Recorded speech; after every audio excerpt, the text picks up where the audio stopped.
Buenas tardes a todos. Gracias por su participación en esta actividad del grupo Creamos Ciencia. Somos un grupo de profesores del Instituto Politécnico Nacional de la ESICE y también participan alumnos de la ESICE eh, en actividades de divulgación y promoción de la ciencia a través de charlas y demostraciones experimentales que forman parte de las actividades organizadas por la Sociedad Mexicana de Física, que se llaman las Jornadas Nacionales de Física 2023. En esta ocasión preparamos una charla y demostración experimental para el público en general, no especializado, sobre la identificación y aplicación de algunos fenómenos físicos en la preparación de los alimentos. Esta charla pues la titulamos La física en la cocina. ¿Cómo se hace? Para iniciar, eh, eh, quisiera mencionarles esta frase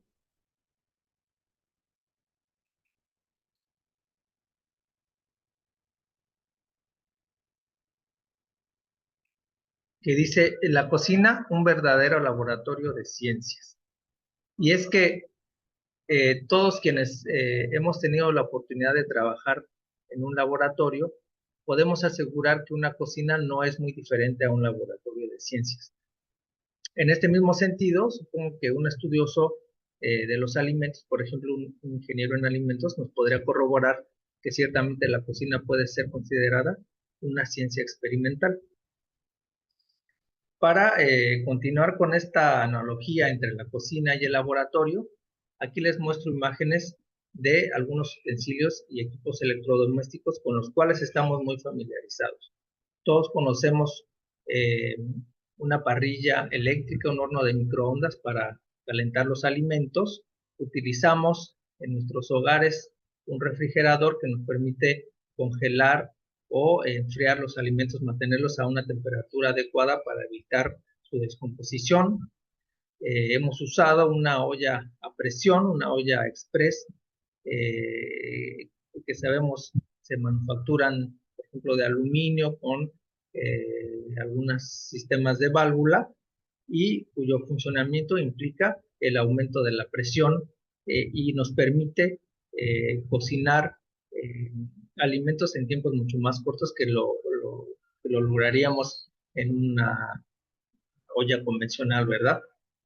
Este de acá abajo, pues es eh, un electrodoméstico que agita, ¿verdad? Entonces ahí podemos preparar una malteada, ponemos todos los ingredientes, un endulzante, un saborizante, y este equipito pues lo mezcla, lo integra todo, disuelve el azúcar, el chocolate y además prepara una malteada con espuma, ¿no? Al integrar eh, gas en formación de una espuma deliciosa.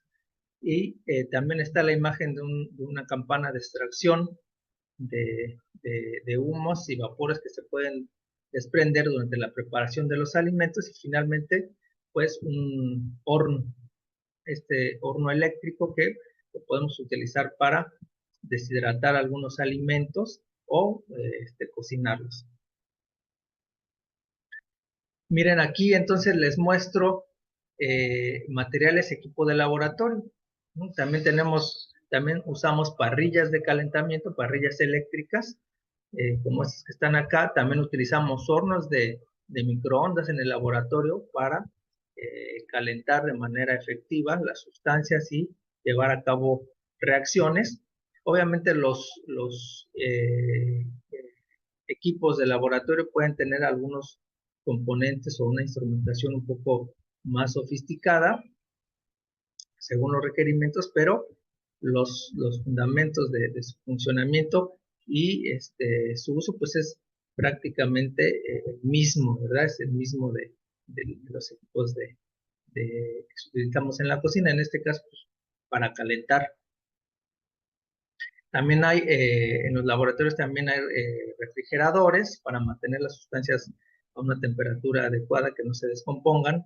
Vean, esto es una autoclave que pues podemos compararla con la olla express que les mostraba previamente, dependiendo de las actividades que se desarrollen en el laboratorio en cuestión, pues puede ser utilizada para esterilizar eh, algunos utensilios o para darle un procesamiento a alguna sustancia material. Este es un sistema de agitación de laboratorio, parecido al que comentábamos para la formación para hacer para preparar malteadas, ¿verdad? Acá hay un sistema de extracción de humos y vapores que también se pueden desprender al trabajar en el laboratorio y que en este caso pueden llegar a ser tóxicos. Entonces es muy importante el uso de estos sistemas de extracción o de hornos para el secado de muestras, ¿no? Entonces, como podemos ver, pues en verdad la cocina cuenta con equipo que también encontramos en los laboratorios. Fenómenos físicos y químicos en la cocina. La preparación de los alimentos implica muchos procesos que están bien descritos por las ciencias.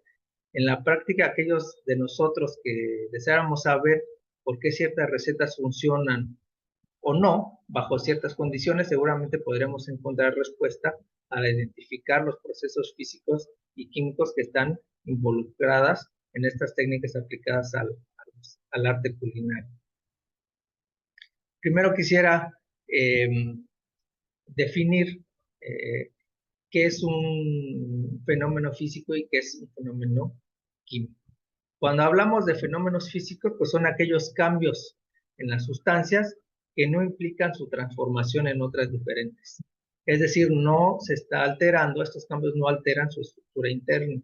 Por ejemplo, la pulverización, de disminuir el tamaño de alguna sustancia, los cambios en los estados de agregación, por ejemplo, congelar el agua o evaporar un líquido o fundir un metal o la cera, son ejemplos de fenómenos físicos. Cuando la materia experimenta un fenómeno físico, solo cambia su forma o estado de agregación, pero no se altera su estructura interna o composición. Por otra parte, los fenómenos químicos pues son aquellos cambios observables en los cuales las sustancias que intervienen sí cambian su composición química, por ejemplo, al combinarse entre sí y reaccionar. Las sustancias producen otras nuevas a partir de la reacción entre sustancias iniciales que llamamos reactivos para la formación de productos. En la cocina, en la preparación de alimentos, pues ciertamente los fenómenos químicos están involucrados, pero también los fenómenos físicos. Entonces vamos a poner algunos ejemplos y vamos a ver cómo se aprovechan en el procesamiento o la preparación de los alimentos. La formación de un sistema coloidal pudiera ser el primer ejemplo. Los coloides son sistemas de dos componentes, es decir, sistemas bifásicos, donde uno de los constituyentes pues está finamente dividido y disperso en otro que constituye una fase continua. Por ejemplo, las espumas. Las espumas es un sistema coloidal líquido-gas. Aquí se muestra una imagen de una espuma obtenida a partir de batir, ¿no? Quitar una clara de huevo y donde el aire del ambiente pues se incorporó en forma de pequeñas burbujas en una matriz continua que las atrapó, ¿no? Que sería la clara de huevo. La crema batida, la clara de huevo, son ejemplos de sistemas coloidales que se forman. Y hay aquí pues una serie de propiedades físicas de las sustancias que les dan características particulares a estas espumas que se forman. Generalmente, pues se quiere que estas se mantengan, que no se deshagan con el tiempo, porque una espuma experimenta procesos que se denominan de envejecimiento. El aire que está atrapado en pequeñas burbujas en la espuma, las pequeñas burbujas empiezan a coalescer, empiezan a unirse para formar burbujas más grandes y esto colapsa la espuma, ¿verdad? La formación de emulsiones también es un ejemplo de la formación de un sistema coloidal, por ejemplo, en las vinagretas, donde se parte de una sustancia que no es miscible, no se mezcla como la otra, con la otra, por ejemplo, un aceite en una fase acuosa, pero por una agitación intensa se logra dispersar y formar un coloide, en este caso, líquido. O otro ejemplo sería un spray, aceite comestible que se utiliza en forma de spray, pues es un coloide, eh, sistema coloidal líquido gas. Otro ejemplo tiene que ver con las propiedades del agua. Que las propiedades del agua se pueden aprovechar para el procesamiento y preparación de los alimentos. Primero quisiera comentar que como nosotros sabemos, el agua puede tener 3 estados de agregación: el sólido, que es el hielo; líquido, agua líquida, o bien el vapor de agua, ¿no? Estaremos hablando de un estado gaseoso. El estado de agregación del agua depende de las condiciones de temperatura y presión a las que se encuentra. Si se encuentra en estado líquido, puede considerarse como un líquido comprimido si la presión exterior la mantiene en estado líquido, o como un líquido subenfriado cuando se encuentra por debajo de su temperatura de ebullición. En esta gráfica, pues es un diagrama de fases del agua, y se tiene de presión, la presión contra la temperatura, condiciones de presión y temperatura, y aquí podemos ubicar en estas zonas de diferentes colores. Estas zonas se denominan campos de estabilidad. Podemos identificar la presencia de los diferentes estados de agregación del agua con respecto a las condiciones de presión y temperatura a las cuales está la sustancia, ¿no? Entonces, si las condiciones de presión y temperatura caen en esta zona, pues estaríamos hablando de que el agua estaría sólida. Si las condiciones de presión y temperatura caen en esta otra campo, en esta región morada, pues estaríamos hablando de agua en estado líquido, o acá en la zona verde, en estado gaseoso. Nosotros sabemos que el agua, cuando está a nivel del mar, ebulle a 100 grados centígrados. Y entonces vamos a partir de ese ejemplo. Aquí, en esta línea punteada, se ubica una presión de una atmósfera. Las unidades de atmósfera se refieren a unidades de presión. Y nosotros sabemos que al nivel del mar, la presión atmosférica pues tiene valores de una atmósfera. Entonces, siguiendo esta línea punteada, es decir, no variamos el valor de presión, sino que ahora variamos el valor de temperatura. Sería el caso de calentamiento del agua estuviéramos a nivel del mar. Entonces empezamos a calentar y pues veríamos que primero a temperatura ambiente por ahí de 25 grados, ¿verdad? Estaríamos, y una atmósfera de presión, estaríamos aquí ubicados en la zona de la fase líquida, ¿no? Eso, por experiencia propia, pues sabemos que efectivamente pues el agua estaría en forma líquida a presión de una atmósfera y temperatura ambiente, alrededor de 25 grados. Pero ¿qué pasa si seguimos calentando el sistema? ¿No? Mantenemos esa presión de una atmósfera y seguimos calentando el sistema. Estaríamos siguiendo esta línea punteada y llegaríamos aquí, ¿no? Y veríamos cómo por ahí de los 100 grados centígrados, pues estaría el agua experimentando un cambio de estado de agregación de líquido a gas en proceso de evaporación, y entonces el punto de ebullición del agua estaría por ahí de los 100 grados centígrados. Ahora, Con esto en mente vamos a hablar de la olla de presión. Uh-huh. Pues esta olla de presión es eh, un utensilio de cocina pues, muy conocido, ¿no?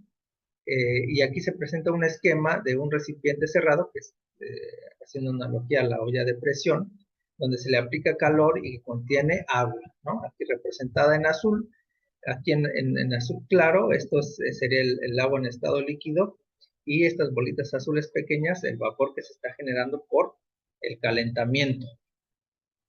Las ollas de presión pues tienen válvulas de seguridad, pero la presión no se libera hasta que alcanza cierto valor, ¿no? Mientras se está calentando, está este cambio de estado de agregación, y como tenemos un recipiente de volumen constante, el gas que se está generando está siendo confinado y aumenta la presión interna del recipiente, ¿no? Entonces, ¿qué pasaría? Si regresamos a nuestro diagramita, pues estaríamos a una cierta temperatura, pero estaríamos aumentando la presión, ¿no? Entonces, vámonos por arriba de la presión atmosférica, partiendo de el agua líquida, pero a una mayor presión y aumentando la temperatura. ¿Qué vamos a ver? Que ahora, pues el punto de ebullición del agua se va a recorrer hacia la derecha, es decir, a valores mayores. Uh-huh. Tenemos condiciones de presión más grande y de temperatura también mayor para alcanzar ese cambio de estado de líquido a gas. ¿Mm? Entonces eso implicaría que el sistema alcanzaría, el agua en estado líquido alcanzaría una temperatura mayor, que es del orden de 120 a 130 grados antes de evaporarse. Y entonces esto permite que los alimentos que están aquí contenidos también en esta olla a presión estén siendo cocinados a condiciones de temperatura mayor y de presión que promueven la cocción de los mismos en tiempos menores. Otro ejemplo, pues son de fenómenos físicos que se aprovechan para la preparación de alimentos. Es el caso de la deshidratación de alimentos por un método llamado de liofilización. La liofilización es una técnica de conservación de alimentos que se basa en su desecado por medio de un proceso de sublimación del agua que está contenida en estos. Consiste en una primera etapa en congelar el producto y posteriormente remover este hielo sin hacer su transición a estado líquido, directamente de estado sólido a estado gaseoso, que es lo que se denomina como sublimación. ¿Qué es lo que se hace ahí? Pues esto se realiza en condiciones de vacío, y el vacío pues estaremos hablando de estar reduciendo las condiciones de presión. Si nos regresamos a nuestro diagramita, pues aquí estaríamos hablando que si primero congelamos el alimento, que sabemos tiene un contenido importante de agua, pues el agua contenida en el alimento se va a formar hielo, entonces estaríamos en la parte de ¿cómo se llama?, de sólido. ¿Ah? Vamos a suponer que también es a una atmósfera de presión. Uh-huh. Estaríamos cerca de cero para que esté congelado, y entonces ahí no aumentaríamos la temperatura, lo que se está haciendo es disminuir la presión, entonces seguiría una trayectoria hacia presiones menores. ¿Y qué vamos a encontrar? Que estamos invitando este campo donde es estable la fase líquida, y estamos llevando hacia la zona o el campo de estabilidad del gas. Entonces haríamos una transición entre sólido y gas en un proceso de sublimación. Al no pasar por la fase líquida, se tienen ciertas ventajas, ¿no? Que son, por ejemplo, no hay una contracción de en volumen de los alimentos que se están desecando y tienen una mejor apariencia, ¿no? Y no se requiere de la aplicación de, de calor, como sería un método más convencional usando un horno. Bueno, como siempre, nos gusta recomendar alguna lectura complementaria sobre un tema relacionado a lo que se trata en la charla. Y en esta ocasión, pues, les recomendamos este libro que es La química en la cocina, pues, para estar hablando de estos procesos físicos y químicos que están involucrados. Y es de José Luis Córdoba y es parte de la colección La Ciencia para Todos, el número 93, La química y la cocina, editorial Fondo de Cultura Económica. Para complementar la charla, pues vamos a hacer una experimentación, una demostración experimental en dos secciones. En la primera parte se tratará de la obtención de una espuma estable con una clara de huevo y observación de sus propiedades. Y en una segunda parte, un experimento que tiene que ver con la demostración del efecto de la presión en el punto o temperatura de ebullición del agua. Les agradezco mucho por su atención en nombre de del grupo Queramos Ciencia. Gracias. Los materiales que vamos a utilizar para la primera actividad va a ser huevo,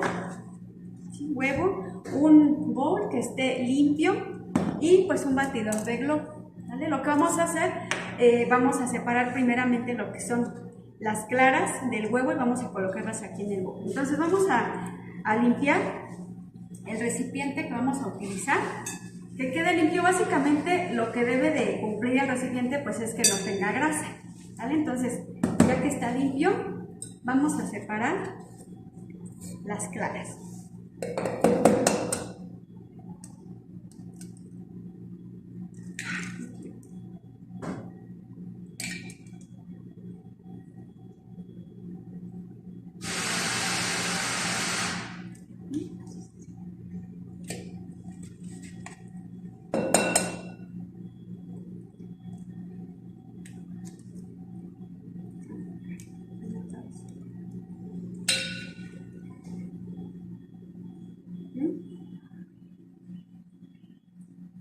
Bueno, yo creo que con dos, o le ponemos otra.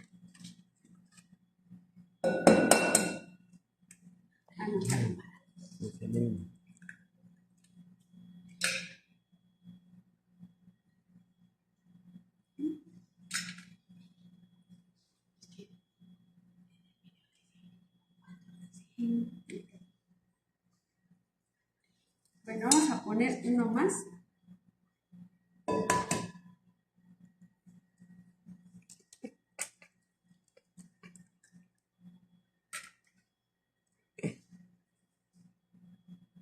Y entonces lo que vamos a hacer ahorita, bueno, aquí hay que tener cuidado también que no se nos vaya a ir alguna porción de aquí de la yema.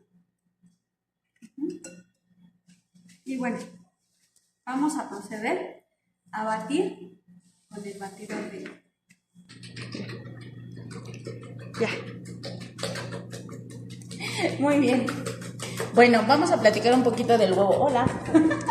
El huevo, ¿por qué será importante el huevo? ¿O por qué estamos trabajando con el huevo? Porque además de que nos va a permitir explicar qué es lo que está pasando, el huevo es un alimento que todos conocemos y que todos hemos disfrutado. El huevo se considera un superalimento porque contiene proteínas, contiene grasas, minerales y vitaminas. Las partes principales del huevo son la cáscara, que todos conocemos, la yema y la clara, y por supuesto hay membranas que separan cada una de estas partes que son importantes. En esta ocasión nosotros vamos a hablar principalmente de la clara.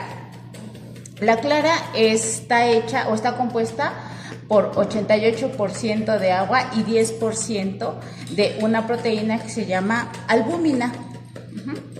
Las proteínas, ¿qué son? Las proteínas son macromoléculas que se encuentran enredadas en toda nuestra clara.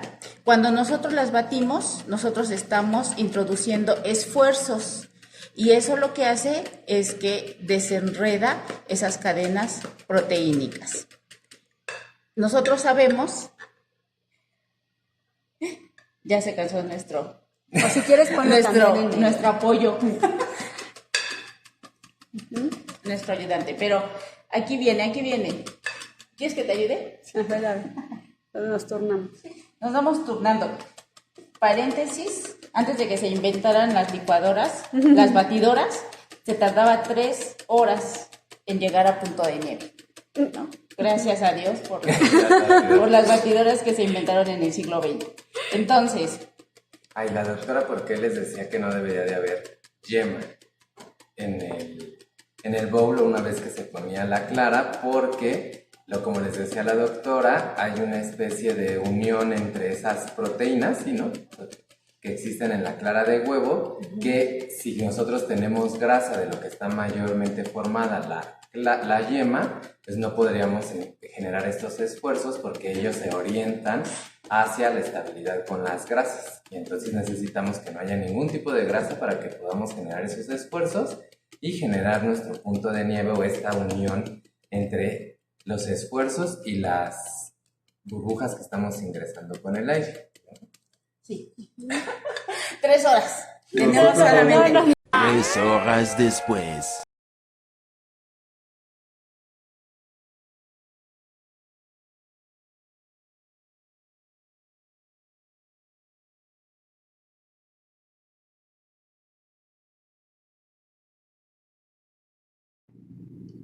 Bueno, en este siguiente experimento vamos a visualizar cómo podemos cambiar el punto de ebullición, en este caso del agua, cambiando la presión, ¿vale? Es decir, si nosotros bajamos la presión, ese punto de ebullición también lo podemos bajar. Este es uno de los principios que también ocupamos en la cocina, ¿sí? Uno de los principios de la física. Y pues lo aplicamos pues muy frecuentemente. Por ejemplo, la olla de presión.